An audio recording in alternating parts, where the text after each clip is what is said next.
नमस्कार दोस्तों।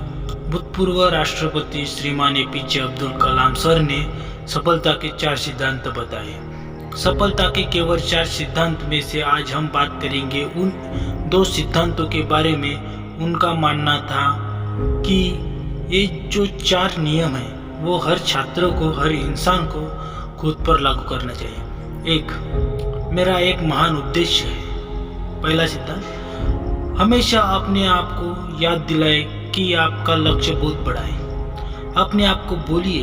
दोस्तों, सन 1958 की बात है। डॉक्टर एपीजे अब्दुल कलाम एक पायलट बनना चाहते थे। वे मेहनत करके पायलट बन के लिए सभी परीक्षाओं को पास कर लिए, लेकिन पायलट की वैकेंसी केवल 8 सीट ही थी और doctor APJ Abdul Kalam 90 number पे थे। अब उनका सिलेक्शन केवल तभी हो सकता है जब उनके ऊपर 8 कैंडिडेट में से या तो कोई अपनी वैकेंसी छोड़ दे या फिर मेडिकल में आउट हो जाए। लेकिन इस बात से उन्हें काफ़ी निराशा हुई कि उनकी सिर्फ एक रैंक की वजह से वो सिलेक्शन से बाहर हो गए। लेकिन उन्होंने ये स्वीकार किया, लेकिन निराशा कभी मुझे हरा नहीं सकी। उन्होंने लिया था कि भले ही पायलट बन के एयरक्राफ्ट ना उड़ा सकूं, लेकिन एक इंजीनियर बन के, एक वैज्ञानिक बन के मैं एयरक्राफ्ट जरूर बना सकता हूँ, मिसाइल बना सकता हूँ।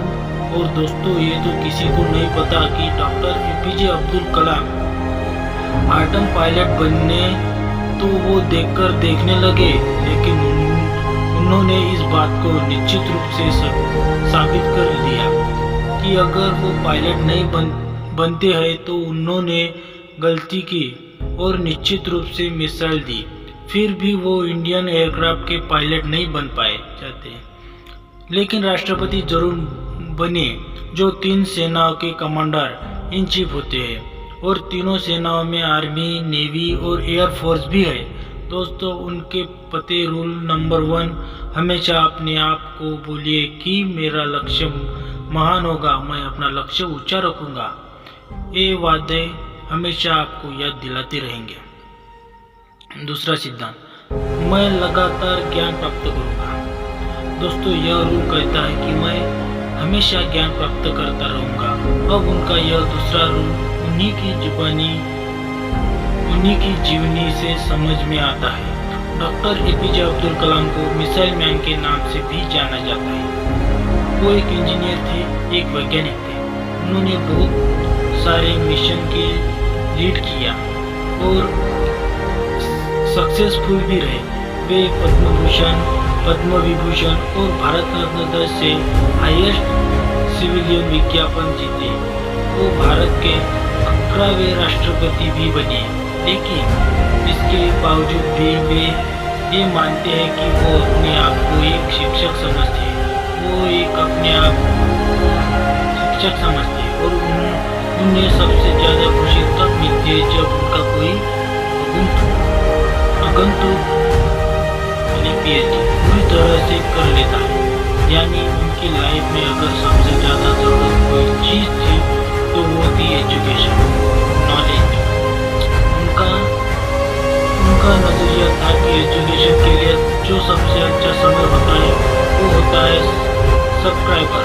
लाइफ और किसी भी इंसान की सफलता के पीछे उनकी शिक्षा का ज्ञान का सबसे बड़ा हाथ होता है।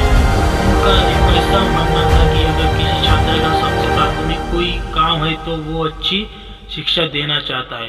एक छात्र की शिक्षा के अलावा किसी दूसरी चीज के बारे में डाक नहीं भेजा जाना चाहिए। अगर कोई छात्र शिक्षा के अलावा कुछ और करना चाहता है तो वो वीकेंड में किसी हॉस्पिटल के बाहर गरीब लोगों के प्रति अपनी संवेदना व्यक्त कर सकता है, उन्हें खाना दे सकता है, उन्हें खुशी दे सकता है, पेड़ पौधे दे सकता है, दूसरा लोगों को भी शिक्षा दे सकता है।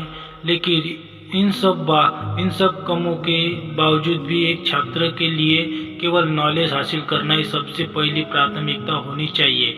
यानी कि आप हमेशा अपने आप को ये याद दिलाना चाहते हैं, लेकिन कुछ भी हो, मैं सीखना नहीं छोड़ूंगा। आज के लिए इतना ही दोस्तों, कल फिर दो सिद्धांत के बारे में जानेंगे।